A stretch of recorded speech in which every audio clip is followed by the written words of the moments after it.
हजरत मूसा की परवरिश फिरौन के उसी शाही महल में सबसे ऊंचे दर्जे के शहजादे की तरह होने लगी, जहां जाने से भी बनी इसराइल के लोग थर थर कांपते थे।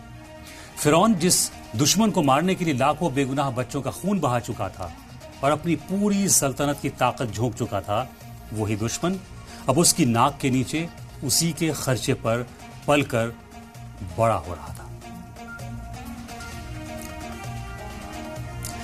हजरत मूसा अलैहिस्सलाम की परवरिश फिरौन के आलीशान महल में बहुत ही लाड प्यार और शाही ठाट बाट के साथ होने लगी। बीबी आसिया ने उन्हें अपने बेटे की तरह पाला और उनकी हर जरूरत का खास ख्याल रखा गया।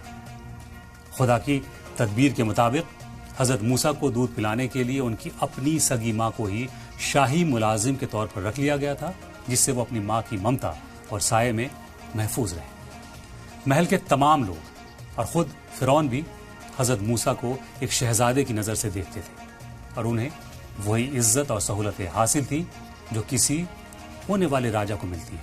इस तरह फिरौन के ही पैसों और उसी के महल में धीरे धीरे वो बड़े होने लगे, जिससे फिरौन की हुकूमत को सबसे बड़ा खतरा था।